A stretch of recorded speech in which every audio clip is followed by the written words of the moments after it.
Ayikho into enzima njengoba yokukhupha umuntu endlini yakho eSouth Africa.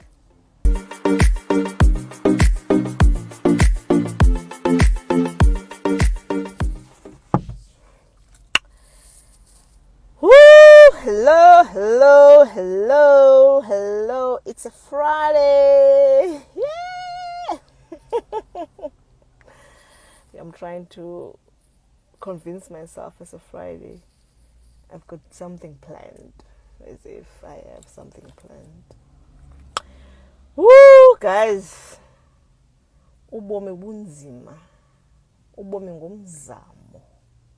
Yo. Hleli apha nje ndidinwe.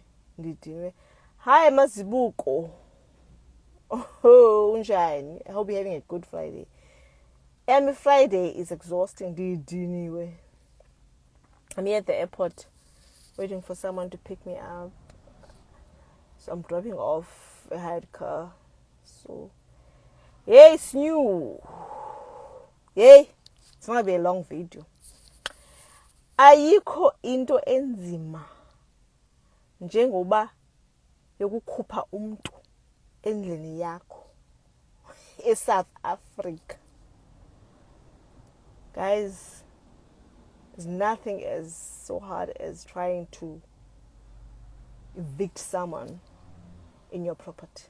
Yo! FBI, open up!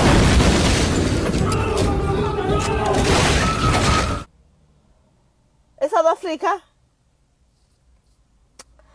I am drained emotionally. I am exhausted physically. I'm busy with the process of evicting an illegal occupant in my property. Whew. Guys, it's like I started this process 2023, ne? In 2024 now. It's late 2022, and now it's 2024. The person is still there. You know, buying a property, go auction, sometimes you know, be careful in the sense that you need to know what the property now, is it occupied? If it's occupied, is it a tenant that is willing to vacate the premises, or it is an owner that is not willing to leave? He's owing the bank and now he's fighting to stay in the property. So those are the things that you need to be aware of before you buy a property in an auction.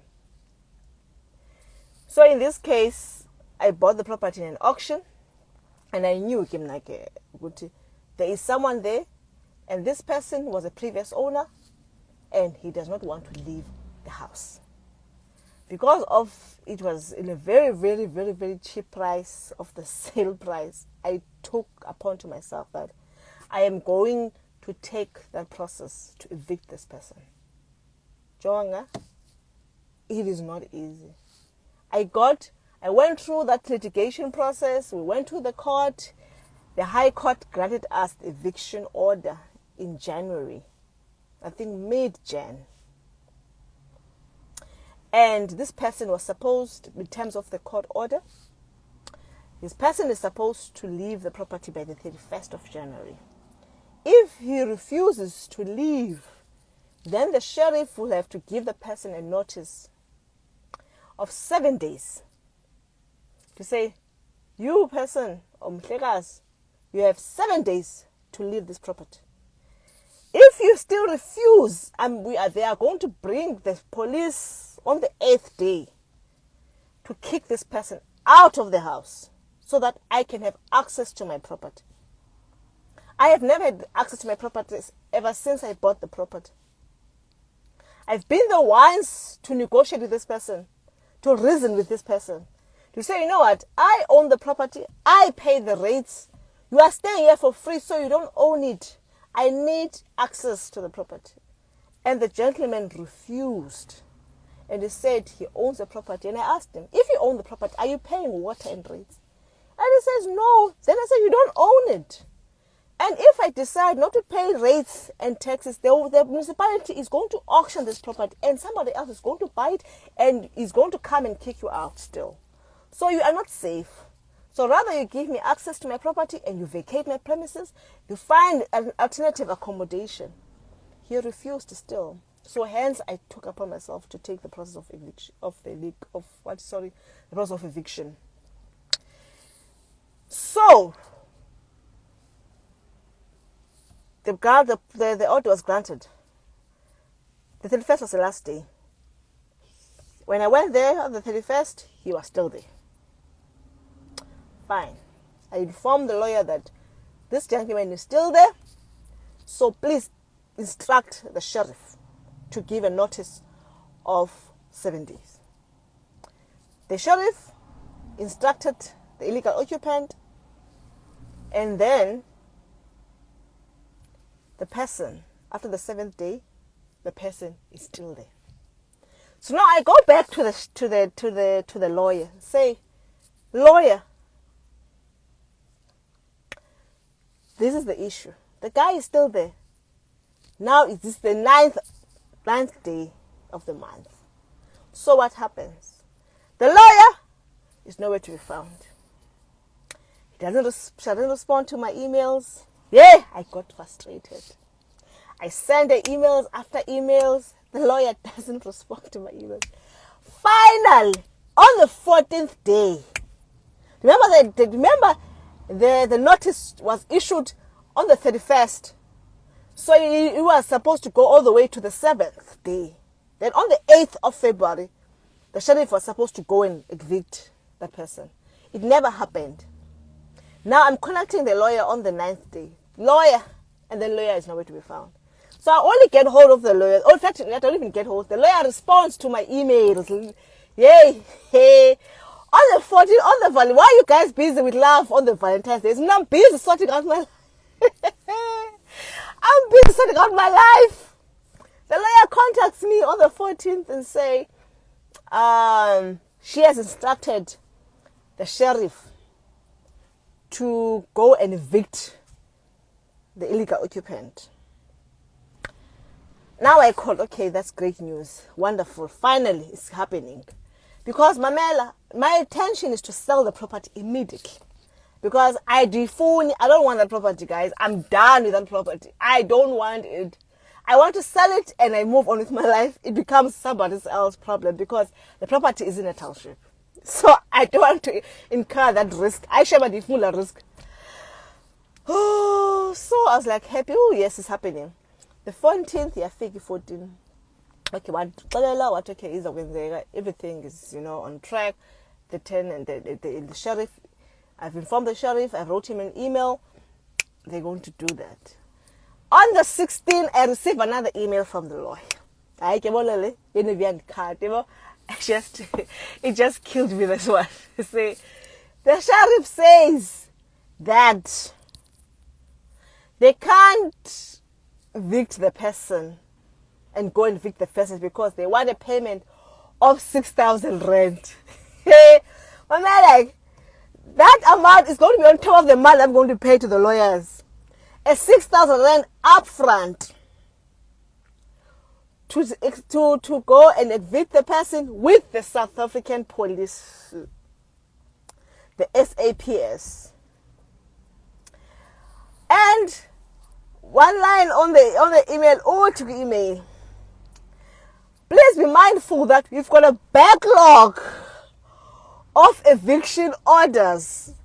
So it doesn't mean that if you pay today, we are going to go there. You are going to be on the waiting list. Guys, hey! Oh! Stress is... On the other side, agent, it busy. If you need access to the property, so they can go and view for the tenants to go, the potential buyers to go view the property. So now, I'm like, 6,000 rand, guy, in the middle of the month, they want 6,000 rands for me to pay for them to put me on the waiting list. So that when they ever You go with the police and evict the tenant. Eviction. I said, Andes. Never. Aye. No ways. It's draining. It's a tedious, long process. I am telling you. Because I thought once you get the order, it's granted. Things are going to be moving. It's still another process. So now I'm going to have to pay that money, and then I hopefully wait that soon I'll be on they will move my name to the top, because the police are busy and it's in a township. So they can't just go in there. They need to be escorted by the police to go and evict. Hey, guys, property. Hey, property. Ziyakhala. And the West Coast, I'm thinking, shucks, that house, I need to sell that house. I need money. I've got so many plans for that money. That money must come. But now, if they're telling me this, then... So, guys, I haven't even received the bill of the lawyers. Because, Bati was on the statement, because you're going to pay for them appearing at the court, the delays, the sending of letters, and what. I'm scared to see that bill. I just want to share my frustration today. It's like things are just not moving according to my plan. I'm stressing. I don't know what to do. God help me now. So that's my story about buying property that is got an illegal occupant. South Africa protects tenants. So if you're a lawyer, if you're a property investor, you're planning to buy property, it's like, you are going to go through this process. If you want to do it, if you're going to do the legal way, and get election, you can't do illegal election. It has to be the legal way, because election is a community and they are united, those people. So we have to involve the police for you to do that. So, and now again, I'm thinking, I need to be also planned. Okay, I need to inform my insurance in case that guy is evicted, and then at night they go and burn my house. I need to be covered. That's the stresses in Nazma. Hey, that old man, you can just mobilize the community, and at night and then they go vandalize the property, or they burn that property. So imagine something I'm going to get. So those things, guys, but I'm just hoping this thing's gonna be over. Do you know I'm finished again? Oh, I need to buy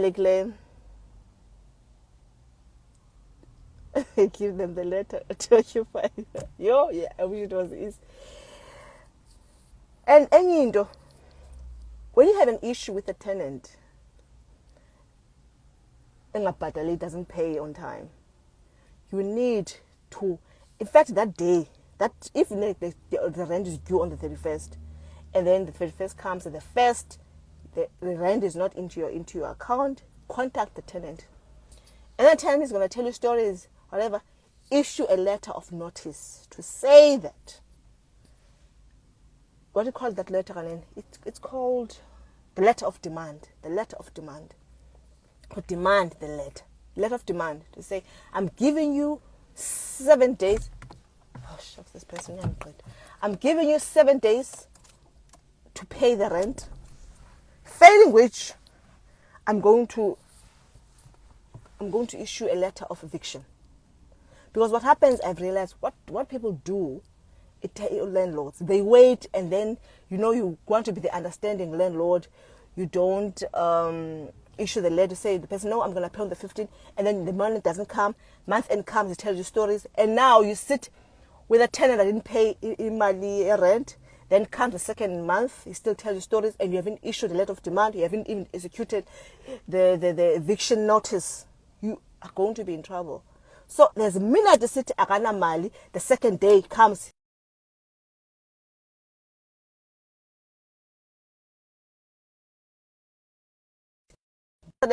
Issue that letter of demand immediately.